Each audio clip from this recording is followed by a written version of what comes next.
Hello everyone, good morning. Are you all excited with our tour? I can't hear you. Are you all excited? Okay, well, me too. Let us first do the head count to know if we are complete. 1, 2, 3, 4. Okay, we are complete. But before we begin, let me give an itinerary for our tour. So first, we will be going to San Agustin Church. And next is the ruins of Alcatraz. And lastly, to Mapawa Nature Park.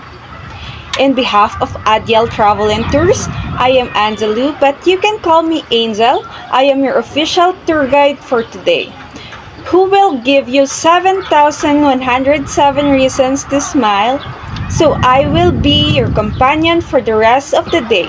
You can always approach me if you need any help.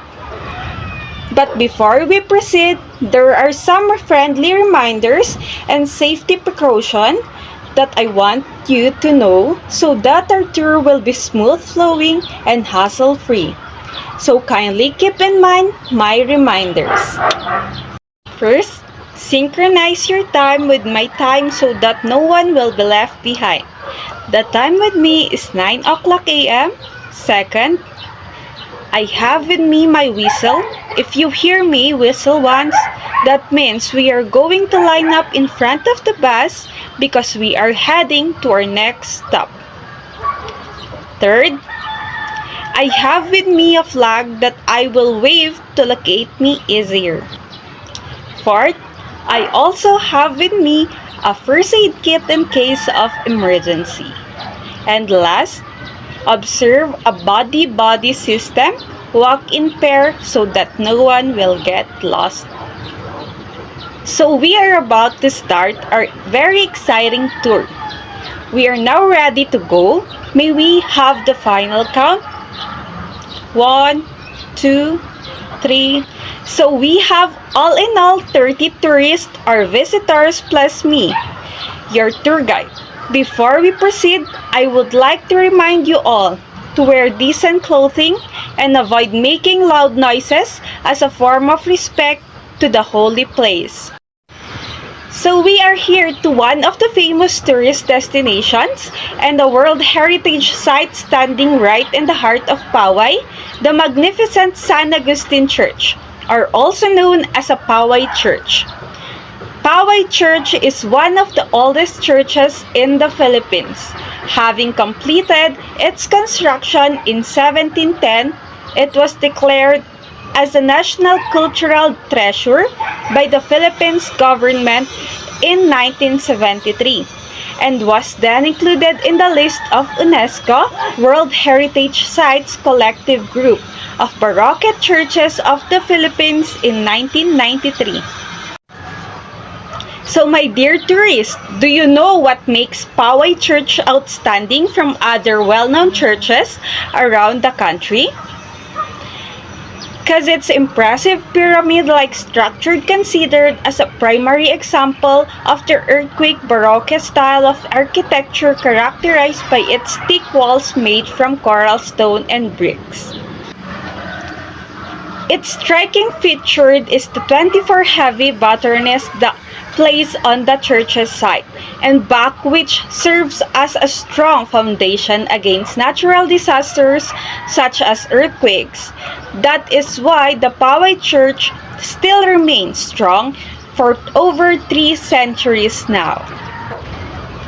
So another interesting fact is San Agustin Church's contribution to Philippine history, as its adjacent 3-story bell tower was once used by the Katipuneros as an observation post during the Spanish Revolution.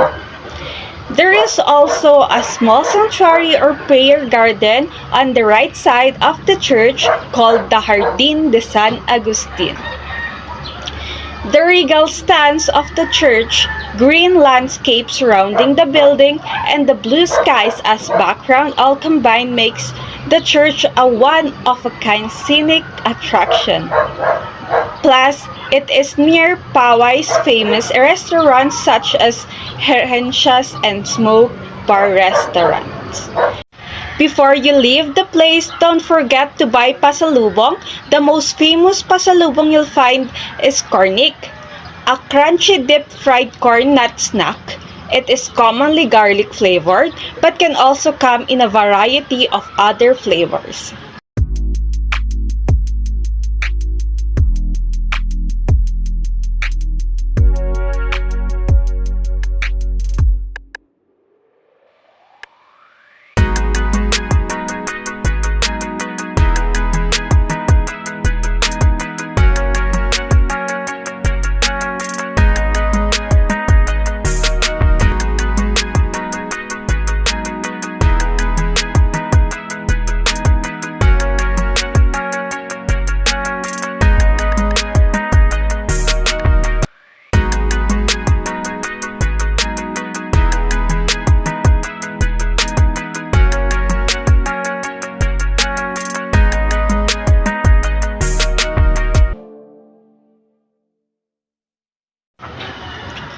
So for our next attraction, my dear tourists, these attractions are remnants of the supposedly resort to be built by Bermejo family. Unfortunately, it was unfinished and abandoned. I would like to welcome you to the ruins of Alcatraz. The place is naturally weathered and tested by time, giving it a surprisingly ancient vibe. Not to mention, it stands just near the beach. On the other hand, the gigantic wall for us are comparable to that of Attack on Titan anime featuring the walls, Wall Maria, Wall Rose, and Wall Sheena. Portraying as one of the characters is perfect on this location. The scattered boulders made it even realistic. So my dear tourists, I will give you time to roam around the place and explore. And don't forget to buy some pasalubong, everyone.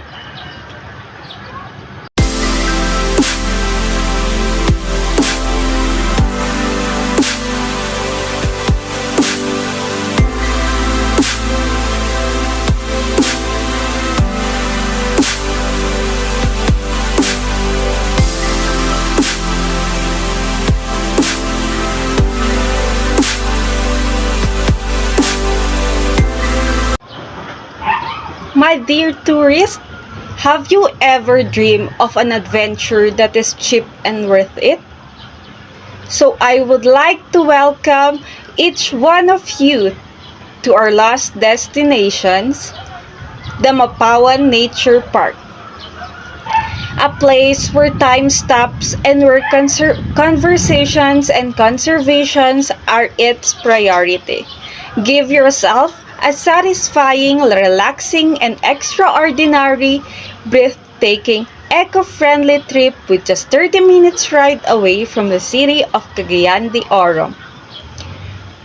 Mapawa Nature Park, owned by Mr. Eduardo Pelaez, usually called Sir Bobong. This park has always been a part of the history of Cagayan. The name itself is a native name for kawa. In Filipino, kawali. In English, it means big kettle or a large pot used for cooking. It is named after kawa since the place is shaped like it. The place was originally a ranch and a pasture owned by Martin Andanar in 1959, having a total area of 2,000 hectares and owning 300 cows. In 1969, it was bought and afforested by Pelaez family because according to them, they fell in love with the majestic waterfall in the place and for business purposes. But later, it became a home for conservation and protection. In fact, the place houses more than 20 jaw-dropping waterfalls.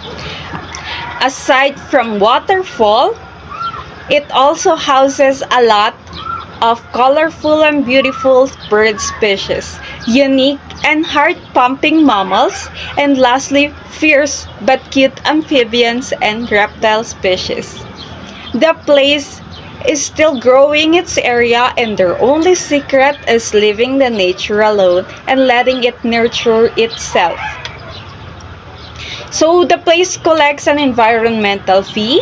These fees are not gone by the wind, so to speak, because they use it for sustaining the place, specifically the nursery, to produce buy more trees to be planted in the area.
So my dear tourist, I hope you enjoy your tour and you buy some pasalubong to your loved ones, and I hope you learn a lot on this tour. Again, I am Anjalu, your tour guide, and always give you 7,107 reasons to smile.